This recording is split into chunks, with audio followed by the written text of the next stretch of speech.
Rory, mate, I have actually been a fan for a long time. I'll tell you how much I think you're killing it. I didn't even know you were from here. Right. So I like heard about this guy, Rory's Travel Club. He's got like over 100,000 people paying for like travel advice and tips. And I just assumed you were like American or something. No, only down the road. And even stranger, I'm now based in Ormo Baths, right next door to you. But genuinely, it was Frank from Ormo Bass who was like, I'm like, oh, who's good? Like, you know, Frank's my like guy on the inside. He's like the secret producer. It's like, anyone cool joined Ormo Bass race. He goes, Rory's Travel Club. I was like, what? So like, I mean, it's crazy how like you have over 100,000 customers. Yeah, and until we get 1 million, we're not going to be happy. So, yeah, I feel we're in a very, very strong position because we still are a startup, but we're growing every day. Even in the last kind of 7 days, we've took on another 4 or 5 five-star hotels. So we're now working with some of the biggest and best hotels in the country. And the more members we get, the more power we have to negotiate great deals for them. So it's only going to get bigger and better. It's a perfect business model where everyone wins. And the more everyone wins, the more everyone wins. As you say, the more members you get, the cheaper the rates can be. The cheaper the rates, the more people want to get in. It's like, it's just a work of art. Yeah, exactly. And we're now able to negotiate straight with the likes of the airlines, which had never been done before. So the likes of Aer Lingus now are doing a thing every Wednesday, and we're getting access to that there before it goes live to their database. Wow. So the more members we get, essentially, the more power we have. And some of the stuff I was only showing you just before the show about business class flights to New York. We actually had on Saturday there, we had business class flights for £1,200, £1,300, which is, yeah, you're probably saving 600, 700, 800 quid minimum. And our fee is only the tenner a year. That's the thing. That's the killer. It's the low ticket. It's like, it's in the category of like, this is a no brainer. That's it. It's so like 10 quid. Done. So that's why we're constantly hammering out on social media all these great offers, and we're wanting to showcase them. And they reckon on average it's taking people 15 to 20 times to see a brand online before they buy. Wow. But if we're putting 5, 10, 15 amazing offers in front of people, we're going to get them eventually. And the goal's 1 million. Yeah, a million customers. That'd be a 10 million a year business. And yeah, and I believe we'll get there. We're launching into the UK Q3 this year, and potentially Canada before the end of the year as well. So really, really exciting. We actually have a second subscription, which we're about 6 or 7 months into, which is for group trips, where we bring people from Ireland together to travel, to make friends, have the crack. We've a lot of solos involved, and I feel like that is a business we're going to go worldwide with very, very quickly. I think we're hitting a niche that's never been hit before: affordable travel and meeting other people and enjoying it together. 100%. So backtrack. Yep. How did you start? How did you get your first 100 people on the list? This was a complete accident. Really? So to be completely honest, I spent 10 years traveling the world. I was living in New York. And I set up a Facebook page talking about my travels, and I was actually frustrated living in New York at how cheap it is to travel in Europe compared to in North America.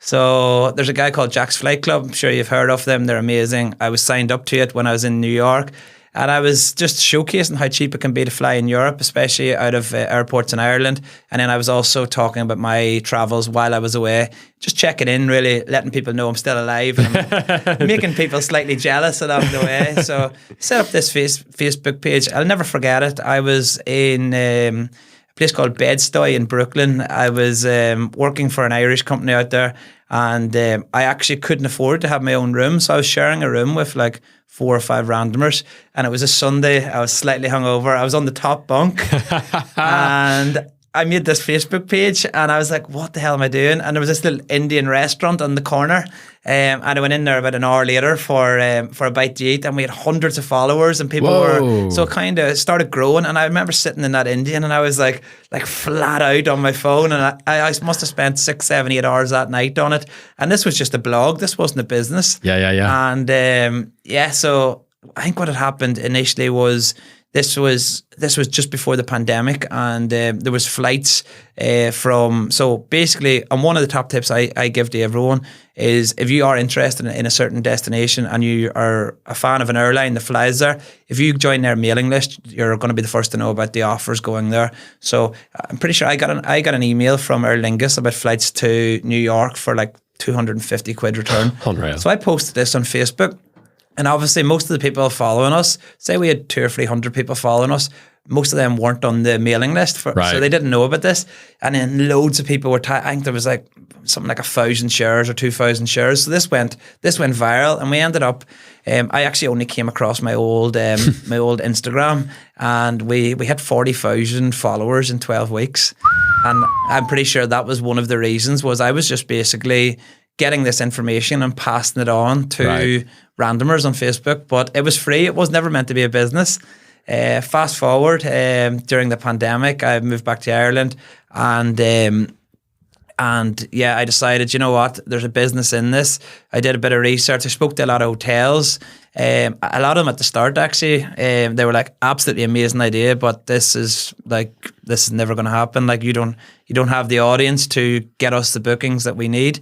And that just kind of drove me on to say, you know what, I knew I'd get them eventually. So the whole idea at the start was, we're going to showcase really cheap travel, like Jack's Flight Club do in America, and they now do in Europe. But unlike them, and our kind of USP was going to be, we're going to go and negotiate deals with different travel providers, whether it's cruise ships, whether it's like Stena Line, Irish Ferries, whether it's hotels. So we were going to go to them. Our kind of the idea at the start was, we wanted to kind of become like the Groupon of travel. So we wanted to basically find, whenever our travel companies had lots of availability, negotiate a really good rate. Yeah. And obviously we would pass that on to our platform. So we were basically, instead of taking a commission, we were offering free marketing to these guys, which we still do. We don't make anything on any bookings, and there's tens of millions of euros worth of booking come through our platform. Probably every month, for every couple of months now. So the great thing is, everything we do is about saving local people money and the consumer money. So I'd say probably one of the first in the travel industry, as opposed to taking a commission. We're basically speaking directly to the source. We're agreeing that the commission is passed on to the customer, and that 15-20% commission, which the other companies typically are taking, it can be a huge saving for our guys. Everybody wins. It's the beautiful thing, like. This episode is part of our ongoing series with NI Connections, where we interview an interesting person from Northern Ireland who's living and/or working overseas. Now, who are NI Connections? They are the diaspora department of Invest NI, and their mission is really, really simple. It's to connect the Northern Irish community all around the world. They put together some really incredible resources, including how to move you and your family back home if you have been living overseas, how to move to Northern Ireland for the first time, and even how to move your business or open up a new branch in this wonderful place that we call home. You'll also can find hundreds of interviews and profiles with fascinating people who are proud to call this place home, and you can check out all of these things and sign up for their free email newsletter at niconnections.com. Thanks very much, and I hope you enjoy the rest of today's episode. What really got you into traveling? Because you said you were traveling for 10 years. What really got you into that? Yeah, so at 18, actually, at 17, I actually broke my jaw in a football match, in a local match. Didn't get the grade. I couldn't go to school for like 3 or 4 months, and didn't get the grades for. I wanted to go to Jordanstown, just around the corner actually, and I went through clearing, and I studied sports science at university. I always wanted to be a PE teacher. And first year studying sports science, I was living in England, and I came across this thing called Think Pacific. And basically what this company was doing was taking students from the UK and Ireland out to Fiji to volunteer in a primary school, which would give potential teachers that experience. And also it was an opportunity to go to a bucket list destination. Never really had never been outside of Europe at that stage, and I went and absolutely loved it, and seen that was my first time where I was like, geez, we occupy such a small part of this world. And going over there, I loved it so much. I says, you know what, I'm going to travel every summer while at uni. So I worked in Asda, while studying. I saved up, whether it was 2, 3, 4 grand, which was a lot of money back then. And I went traveling. And one thing I actually have alluded to a couple of times on Rory's Travel Club was one summer I wanted to go to Dubai. I'd never been to Dubai. So I was this like broke student that wanted to go to Dubai, but I had a lot of time, but not a lot of money. So what I actually did, and it's actually mental, like looking back on it. So flights back then were about £500 to go to Dubai. And what I did was I actually flew from, I think I did 7 cities, and the flights total was less than 500 quid. So I flew from Dublin I went to, the ones that I remember was Sofia in Bulgaria, which is probably my least favourite country or city in the world. Why? Back then it might have changed, but it was just grubby. Right. And yeah, really, really run down and scary, actually. So I also went to Istanbul, I went to Rome, I went to Dortmund in Germany. I think there was 2 or 3 other places. And that was one of the summers at uni. So I was always looking at cheap flights. I was always having to pay for my flights to go from London to here. And what I used to do as a student, I used to bulk book them at like a tenner across. And even if I missed my flight or couldn't go, it might have only been 30 quid return. So I was kind of always keen on the flight aspect of things. So yeah, after university, I applied for 3 jobs that allowed me to go travelling. One was stocks in KL, very random. The other one was to a language assistant in a school in Barcelona, and then the other one was to work for an Irish alcohol company. And all 3 of them got back to me. The crew that were doing the stocks in Kuala Lumpur, they wouldn't give me a contract, and they wanted me to. They were going to fly me out the next day. I was like, they're going to kill me. So, They want your organs. yeah, so that was out the window.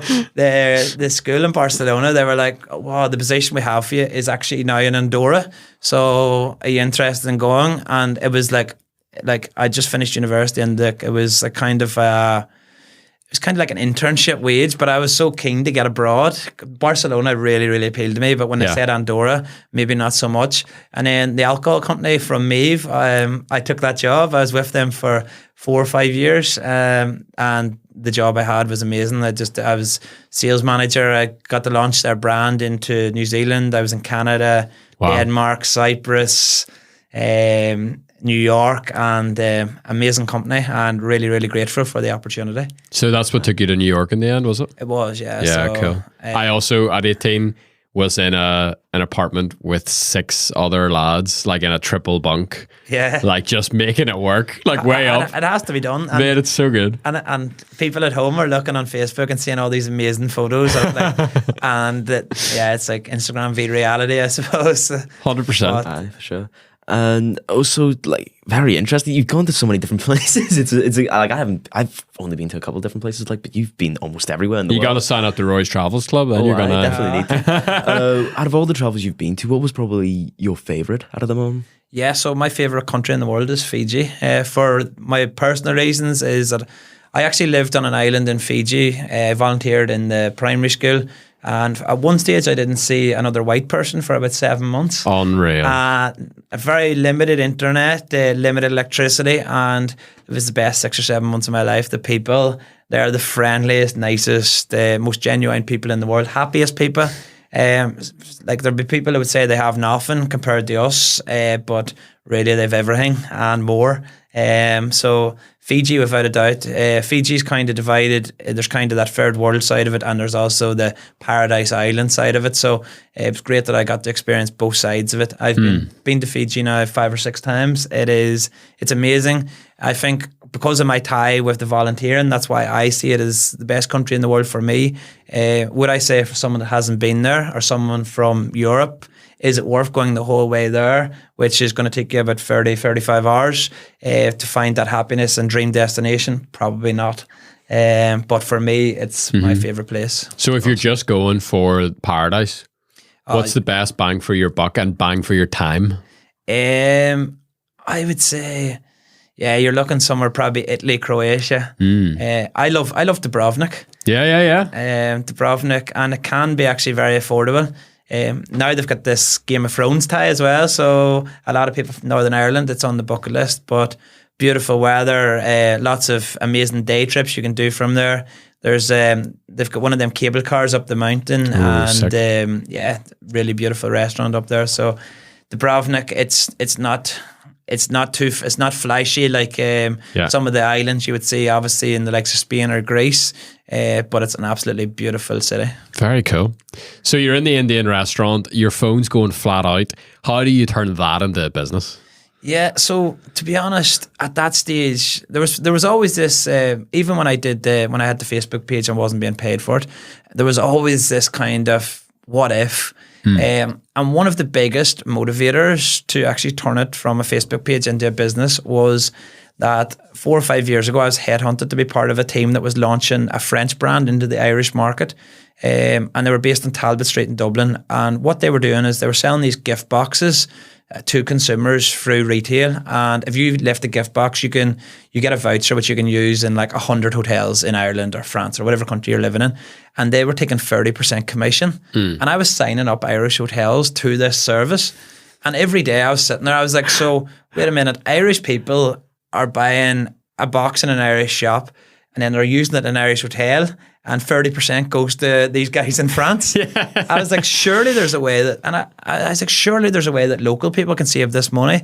And at the time, I was working with people that were Groupon, Pigsback, Booking.com, Expedia, and I knew the commission of all these brands. And I was thinking, hold on a second, like if my family were going away for 3 or 4 nights and it was £1,000, and we're booking it through any of these brands that aren't necessarily Irish based or Irish owned. So there could be 150 to 300 quid leaving Ireland. Yeah. And I was thinking, surely there's a way that local people can save that money, because the prices of staycations in Ireland were rising. So that's when I kind of, even before I set up the Facebook page, a couple of years before that, I had seen a massive opportunity in travel to basically give consumers a way of booking a cost price. So for talk's sake, if we're to book the Europa Hotel around the corner on one of these third parties and it's £200 tonight, the third parties are typically taking 15 to 25%. So they're taking 30 to £50 of our money. And the Europa's only making, in that scenario, would be making 150 to 170. So what we're trying to do is we charge people a tenner a year and we give them access to booking direct at cost price, meaning they're saving 4 or 5 times our subscription in one booking. So that was kind of the logic back then. My logic back then, as I say, I went and spoke to hotels and they were like, really, really good idea, but who the hell are you? Yeah. But now the table's turned. There's hotels now we're bringing 100,000, if not more, a month to. And my goal in the next 12 to 18 months is to be 10% of our partner hotels' monthly revenue. So if a hotel's doing 400 grand a month through their rooms, we want to be bringing them 40 grand, which we're already at with quite a few properties. Very, very cool, mate. So you really have to go and grow the list and build the audience, and then you get the negotiating power. Exactly. So how did you start, when that became your focus, how did you start scaling that? Yeah, so to be honest, and it's actually laughable, because when we started, like we were working with like Jimmy's B&B down the back of Dundonald would have give us like 15% off, and we'd be like buzzing, because if our guys booked 2 nights there, they save 30 quid. Or whatever it is. But at the start, like hotels, of course, there's so many decision makers, and they maybe didn't want to, and they've probably have so many different platforms and different options. So thankfully the tables have turned. We're one of the biggest and best options for them in terms of marketing. But back then we kind of had to, like, now we don't deal with self-catering or B&Bs now, because we're looking to do everything online, and there's too many. So if we negotiate a discount with a guy that has an Airbnb and our guys ring and his wife answers, or his cousin, they'll be like, what are you on about? And you're in the volume business now as well. Yeah, so we're stuck in the middle. So, but in terms of at the start, I'll never forget it. The first hotel that came on board with us was a hotel called Diamond Coast in Sligo. And like we probably brought them in the first couple of months like 20, 30 grand. And I was like, "What, this is massive. We've made," like, whereas now, like, we've, like, I just did a thing with the K Club last Saturday night. K Club is one of the most iconic hotels in Ireland, 5-star. And they had 50 rooms last Saturday night. They came to us 4 or 5 days before and they says, right, we're going to give you a really good price. We've had a last minute cancellation. Can you help us sell these? So it was like 200 quid for bed and breakfast and a bottle of wine. Class. For Saturday night, fancy ass hotel. And our guys booked all 50 rooms. So they went like Unreal. that. So we're now at the stage where we're bringing them for distressed inventory. We can bring a hotel 10, 15, 20 grand. And we've done that numerous times. But back then, like, I'd be ringing a hotel, like I'd have a hotel come on board and they might have free bookings and I'd be ringing them and they'd be like, oh, we're still at free bookings. And I'm like, come on, we'll get you 5. So, but the passion was always there. And like, we're lucky because everything we do, so we don't charge the hotels, there's no fees, no commission. Sure. We make the money on the subscription. So everything we do is based on getting the hotel exactly how much they want for the room, or how much, or it's finding that common middle ground. So Yeah, we're where looking- everyone wins. we're looking to save the customer as much money as possible. But obviously, we're never going to sell a hotel, you need to sell at this price. So we'll negotiate as far as we can go. But if there's typically 20, 25, 30% discount, like, that is a considerable amount. And if everyone, as long as our model is, if you sign up and book just one trip a year, you'll see it. And even if it's just one night in a hotel, you'll see it multiple times the subscription fee. What do you think is the highest return on investment someone has made through the travel club? Oh, there's people save thousands already. Yeah, big time. So good, like. Yeah. And on one deal, like, what's the one deal you think that's led to the highest ROI? I don't know. Some of these business class things we're doing at the minute for America, you could be saving £1,000, £2,000. Such a good ROI, like. And we've got so we've started doing group trips, which I kind of slightly mentioned at the start. Yeah. We've 200 people from Ireland going on a cruise on the 2nd of June.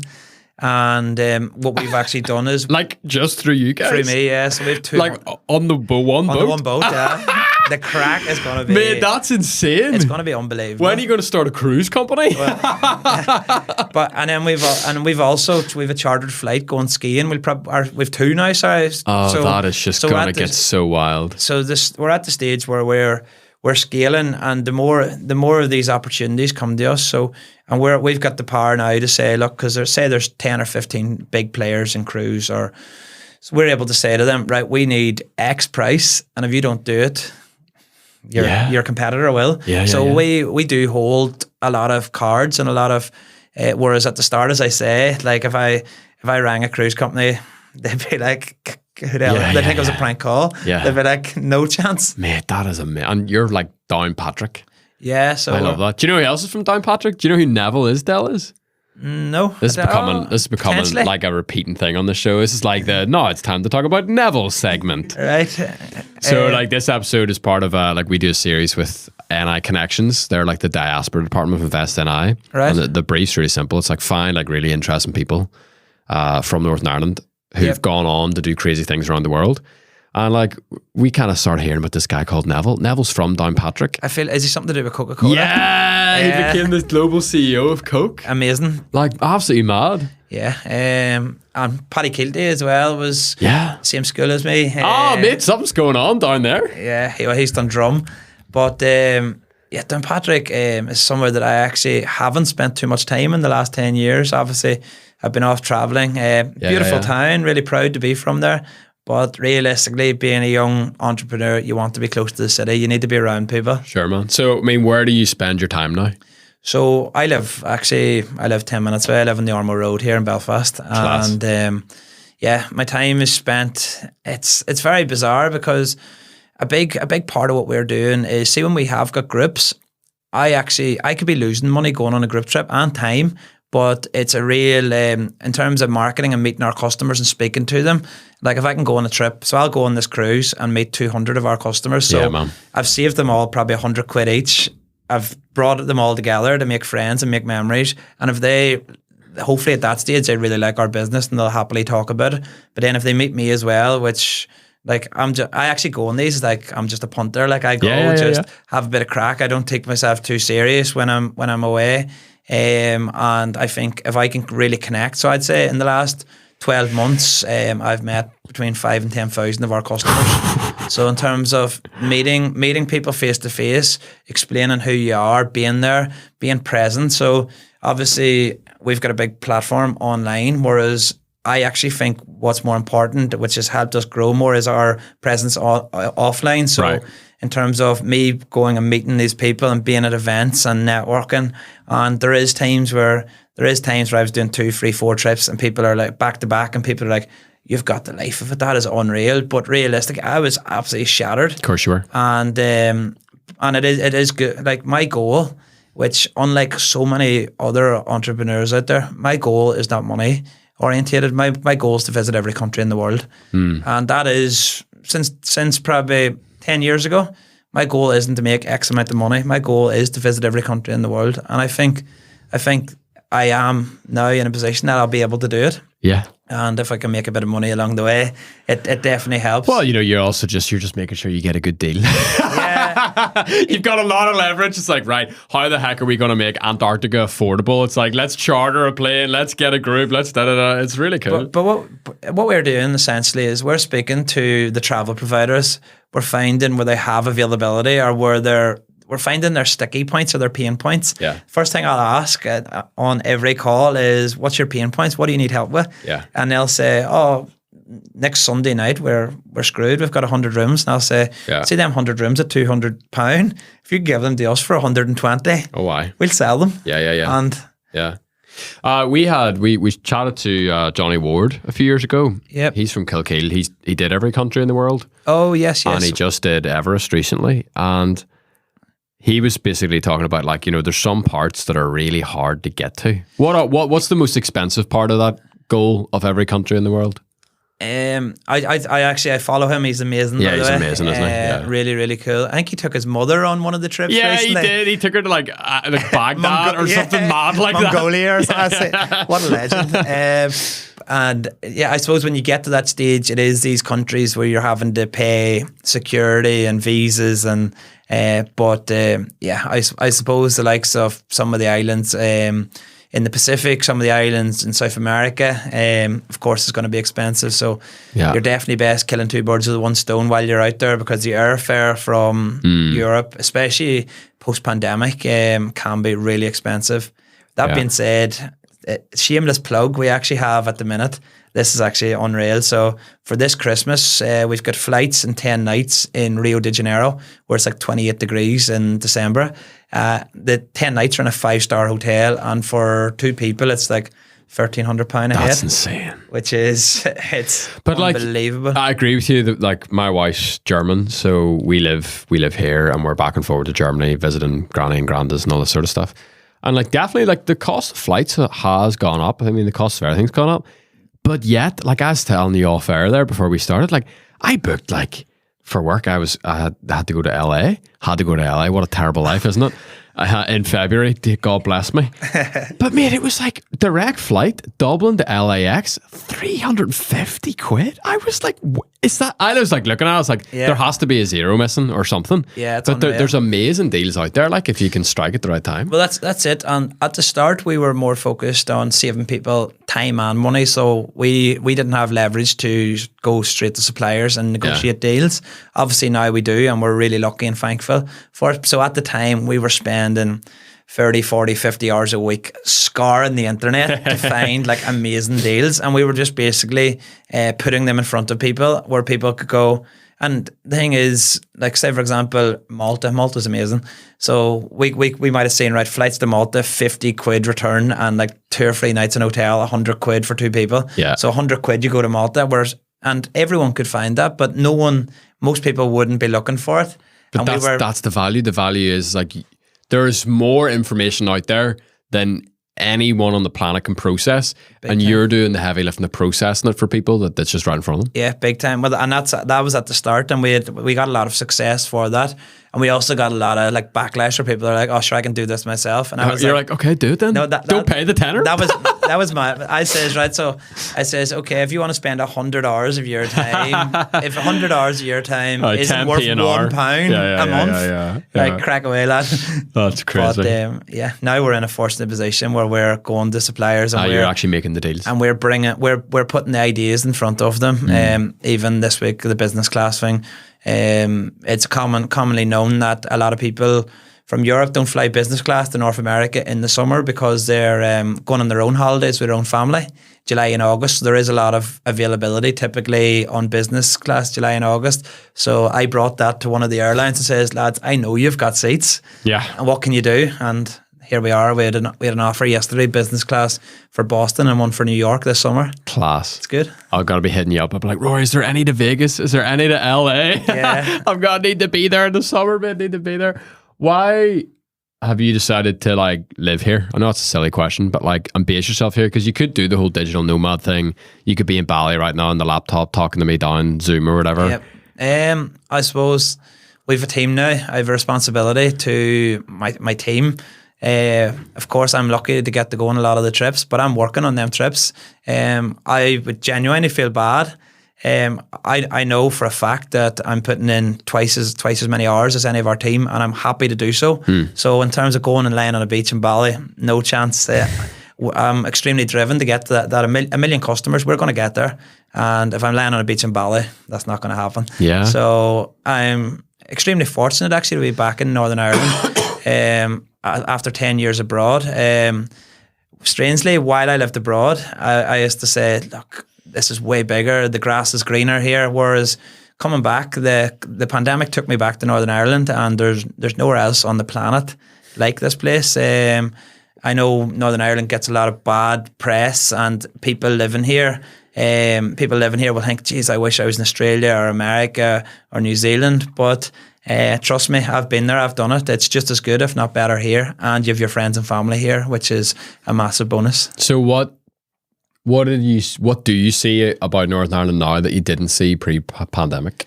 Yeah, I suppose opportunity. I think Irish people, either side of the border, are probably the friendliest people in the world. They're the most helpful, the best crack. That cruise ship sounds insane. You gotta send Daniel the details. It's like it'd be straight on. But in terms of, I was lucky to go and spend prolonged periods abroad, and just being back home. It's a beautiful country to live. It's very accessible. There's so many places. Obviously, I'm living here in Belfast. There's so many places in Northern Ireland that I haven't been to that I really want to go to. The bucket list. Every time I go on Instagram, there's somewhere else that I see that I want to go. So you're not, like, a lot of people say, oh, it's boring here, and there's unlimited amount of things to do if you just open your eyes. Yeah, man, so true. When did you make your first hire, and what was that like? Yeah, so our first hire, Amy, she's still with us. That was, shout out to Amy. Yeah, good on you. So Amy came on board, I'd say it's 2 years ago. So Amy's been with us since day one. God love her. She's had multiple different roles as the business has evolved, and she's been brilliant. Really, really adaptable to the different demands. She's done almost everything that could potentially be done in the business at this stage, from customer service to sales to marketing to social media. Thankfully now over time we've been able to hire in different departments, but Amy was the first person with us. We're delighted to get her on board straight out of university, and hopefully she's gained really good experience over the last couple of years. Hopefully we're now a reputable company that she's been a big part of, and whether she's with us or another company, she'll hopefully go on to bigger and better things. Yeah. And to get to that million customer mark, what sort of roles do you think you need to hire to help you get there? Yeah, so we need to hire smart. We need to hire people that are smarter than me, first of all. Not hard. No, in terms of we need to hire people that have been there and done it. I have people that are giving me advice. I'm being advised by people that have been there, done it. And everything now is, so up until now, we've hired a lot of actually graduates. And I am delighted. And a big part of why I did it was based on my own.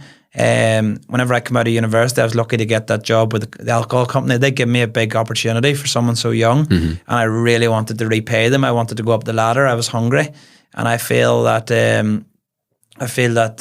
it's really so. Based on my experiences and who's actually applied for jobs and who we've interviewed, most of the people we've took on have just come out of university. Everyone in our team is kind of similar, really, really down to earth, nice people, which is really important. But going forward, we're going to have to hire in specific roles. So there's potentially in the next 6 to 12 months, there's going to be a CEO where I'm going to be able to step back and look at growth or a specific aspect. There's going to be a COO, and there's going to be, obviously, as we go into other markets, we're going to probably start with 2 or 3 staff in each market and then build a team around it. So cool. So and you've already made that decision clearly in your head that you do not want to be the CEO. No, I feel like there's definitely would be more beneficial having someone that has been there, done it, as opposed to me that is winging it. So cool. And you're gonna have the business at a stage now, and the growth potential is at the stage where you can just start hiring like these absolute operators. Yeah, we're extremely lucky because of the recurring revenue model. So obviously we're and that we're growing and we're getting and our service is improving. So so obviously if we can acquire a customer today, and we break even on it, in 12 months' time, our service is going to be so much better. Yeah. So the chances of them cancelling is going to be cancelling anyway, because the barrier is so small. Is hopefully a lot of people don't. Obviously, we do have some people do, and we have churn, but a lot of people hopefully are getting really good value. But in 12 months' time, it's going to be much bigger and better. Yeah, man. So the chances are that the customers we're acquiring today, like obviously they'll be renewed in 12 months' time, they'll be happy, and then in a further 12 months we'll have an even bigger and better service. So. And I imagine like if you use it once, you're pretty much never ever cancelling for the rest of your life. use it once your quid's in. Like there's people there have booked one night in a hotel and saved 150 quid, which is 15 years membership.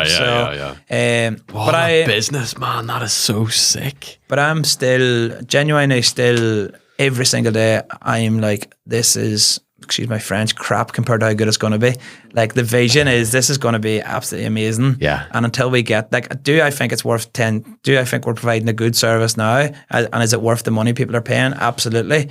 But can we over time have something that's absolutely amazing and a no-brainer for consumers to be involved in? I think so. So cool, man. I love that. Yeah, and you have that mindset that a lot of like the best entrepreneurs that we've talked to have, where it's like, I don't just want to like 2x the return on investment for the customer. I don't just want to 10x it. It's like you've got that like 100x mentality where it's like, yeah. Well, the thing is, everything we do is for the consumer. Like literally someone saying to me, oh, it's not worth 10. Like not that, I'd say no more than 10 people since we've started. We've over 100,000 customers. Yeah. Like if someone came to me and was like, this isn't worth a tenner, I would happily give them 20 quid back just because I feel bad. Yeah. And like over time, like I know how much money we're saving people. I know how much we're bringing our partners. And over time, it's going to be like we are going to be a vital part of every travel company based in Ireland or operating in Ireland's everything they're doing, we're going to be a vital cog in because we've got the amount of people. We've got a massive amount of people, and it's going to be. And the amazing thing is, like, as you start to grow, and if I'm talking nonsense, just tell me to shut up and say, no, that's actually not the plan. As you guys grow and you start to expand out into different markets, it's like, imagine how many people you're going to bring to Ireland. Yeah, well, in terms of like where we're at the minute is we have about 70% customers in the Republic of Ireland, 30% in the north, and the amount of people we're bringing to different parts, even in Northern Ireland, hotels that maybe people in the south have never heard of, and we're shining the light on them, and we could be bringing 300 grand a year to of bookings that they would never have got otherwise. But yeah, essentially where we're at now is we are fine-tuning things in Ireland. We have a lot to do, but we're moving at pace. We're doing it, and we will do it.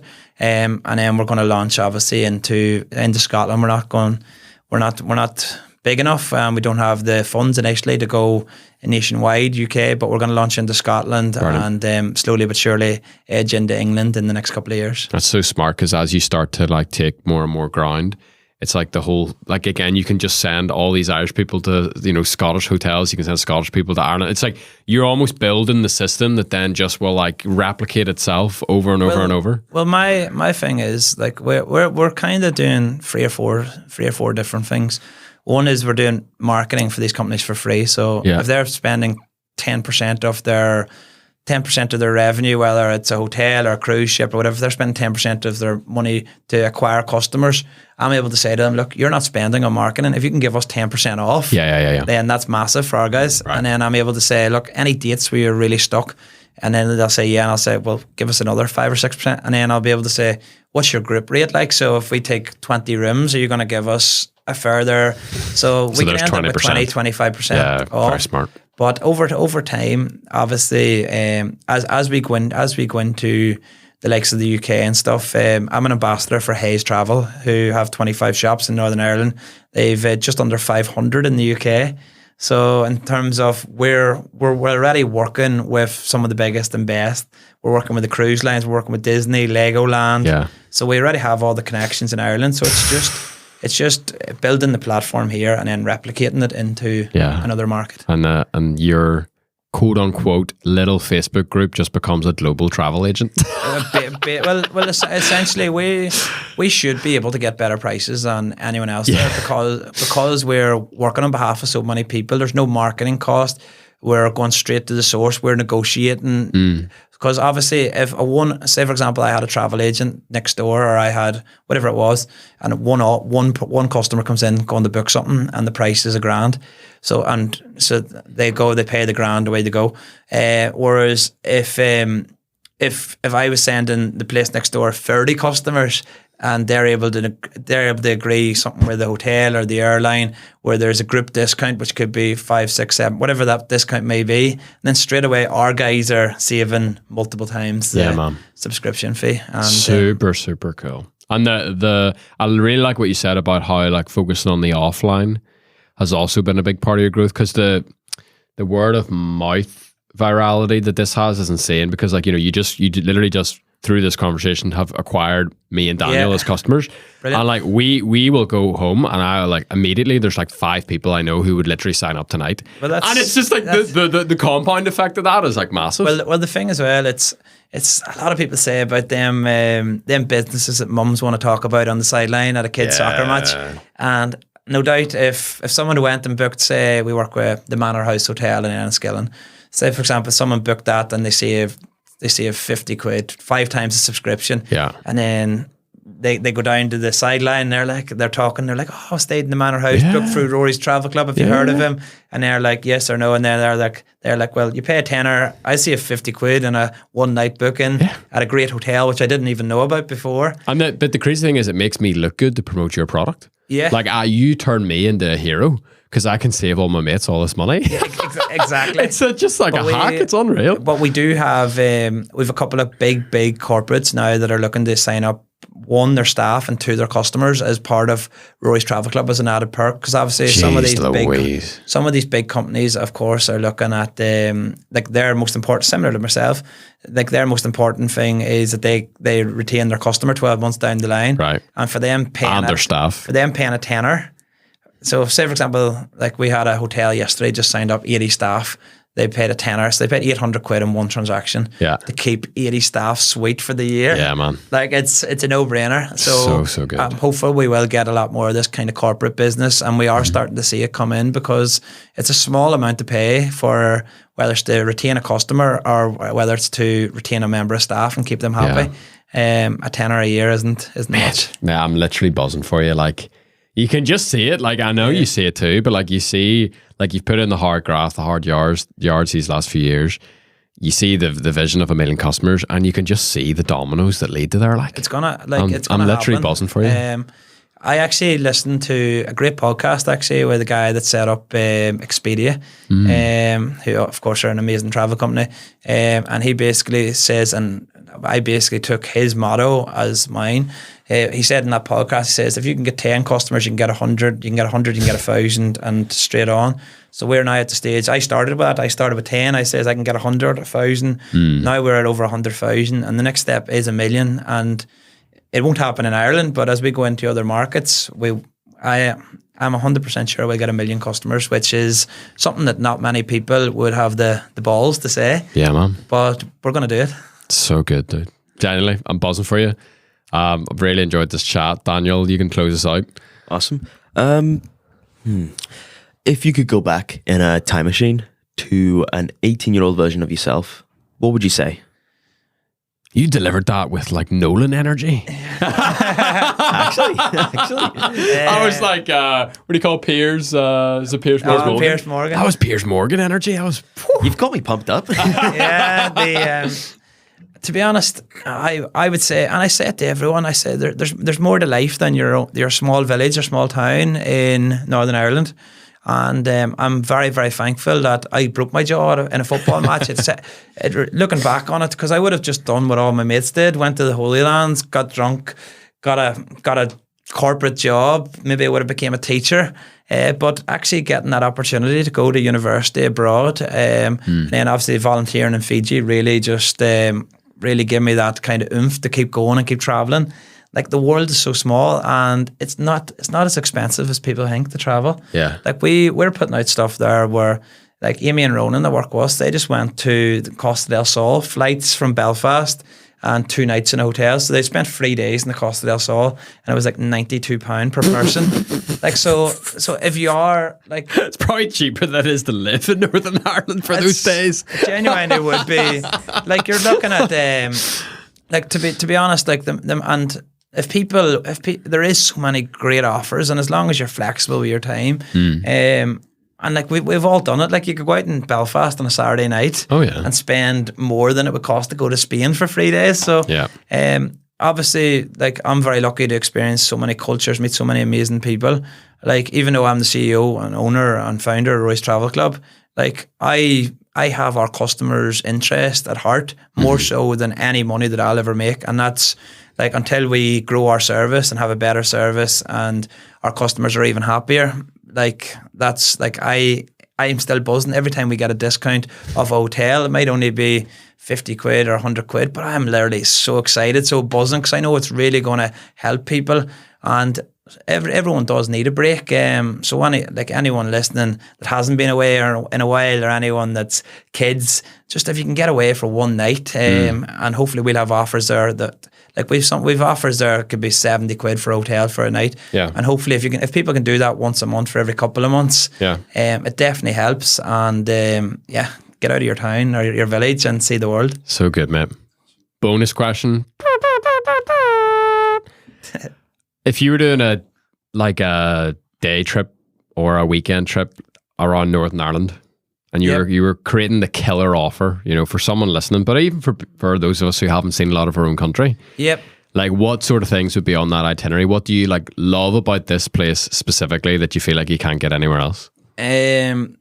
Probably there's 2 places I would go. Would either be up the Antrim coast, obviously up towards Portstewart, Portrush, absolutely beautiful up there, and you're spoilt for. All you need is one night in a hotel. We work with Elephant Rock, a beautiful hotel in Portrush. You book with 15% off, and I'll give you the code. You can share it. But yeah, beautiful hotel in Portrush. And all you actually need, and this is something that I always try and tell people, is one night in a hotel can get you 2 days in a county. True. Or 2 days to explore. So if you book one night in, for example, Elephant Rock, you can see the dark hedges, you can see the Giant's Causeway, you can go to the Bushmills distillery, you can do so many amazing things. You can walk from Portrush to Portstewart. There's so much beauty on our own doorstep.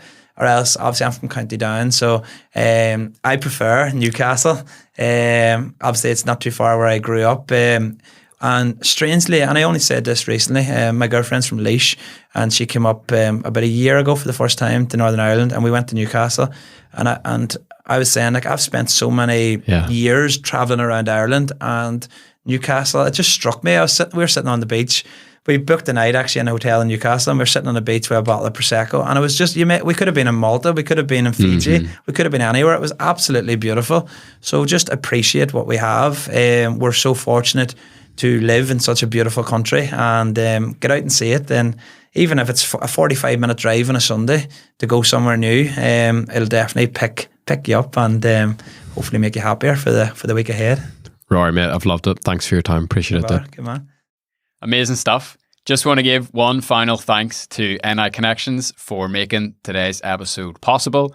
You can sign up for their free email newsletter at niconnections.com, where you'll get straight to your inbox interesting stories from people who are from this place but are living and working overseas. You'll also get some really interesting insider information about best practices of how to move back home or how to start a business here, and all this other really, really interesting stuff. niconnections.com is the place to do that, and we're so grateful that we're able to keep this series going thanks to NI Connections support. Have a great rest of your day, and thank you so much for checking out the podcast. Cheers.